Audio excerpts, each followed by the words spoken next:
Hello students, in the last video, we have seen the equation of a ultimate bearing capacity using Terzaghi's theory. Now, let us solve a problem based on the equation.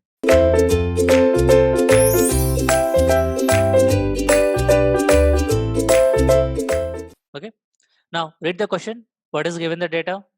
Find the UBC, nothing but ultimate bearing capacity.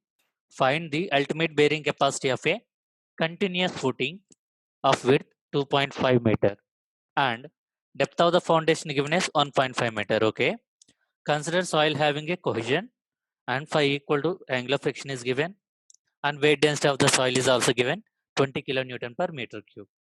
And for the angular friction, they have given parameters NC, NQ and N gamma. Okay, so did they mention here anything about the Terzaghi's theory? No, simply they are asking us to find the ultimate bearing capacity. So by seeing those dimensions, like what is the width of the footing? 2.5. What is the depth of the foundation? 1.5.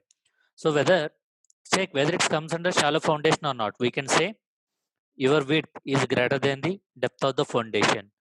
That means it is a shallow foundation.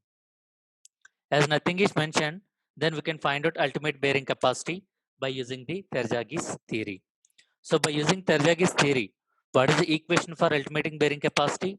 QU, that can be written as C NC plus gamma D NQ plus 1 by 2 into B into gamma into N gamma. Okay. What is the C given in the question? C is nothing but a cohesion. See in the question, what is the C value given? Cohesion is 25 kilonewton per meter square. And in the given question, angular friction is given as 25 degrees. Corresponding to the angular friction, the parameters are given. What is the NC value? 38.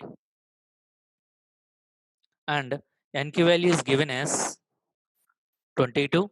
And N gamma is given as 19. Okay. NC we have written, N gamma, NQ, N gamma we have written. And we have to write gamma. What is the weight density of the soil given? 20 kilonewton per meter cube. What is the width of the footing it is given? B, that will be equal to, how much it is given? 2.5 meter. And what is the depth of the footing given? D will be given as 1.5 meter. So this is just a small question, just to let you know how to substitute in the equation. Every parameter is directly given here. So substitute each and value here. So how much will get? C value 25 and C is given as 38 plus weight density of the soil 20, depth of the footing is given as 1.5, NQ value given as 22 plus half into what is the width of the footing given as 2.5, weight density given as 20 and N gamma is given as 90. So if you do the calculation here, then you will get QU as 2085 kilonewton per meter square. Okay. So by using this, we can find out the ultimate bearing capacity. Now, suppose if I know the ultimate bearing capacity, can you tell me how can I find the net ultimate bearing capacity?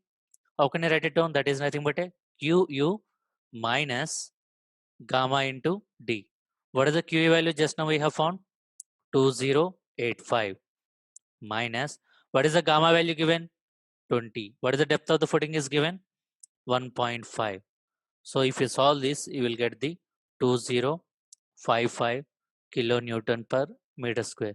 Is anything mentioned about the backfill? If nothing is mentioned, then backfill is done. Okay. Now, this is what the net ultimate bearing capacity. What is the net safe bearing capacity? Net safe bearing capacity will be represented by QNS. That can be written as QNU divided by factor of safety. Let us assume that factor of safety is equal to 3. Let us assume it. You can consider anything, but let us assume. So what is the QNU? 2055 divided by 3. So if you solve this net safe bearing capacity, you will get it as a 685 kilonewton per meter square. So this is what the net safe bearing capacity. Similarly, you can find out the safe bearing capacity also. How to find the safe bearing capacity? QNS plus gamma into D.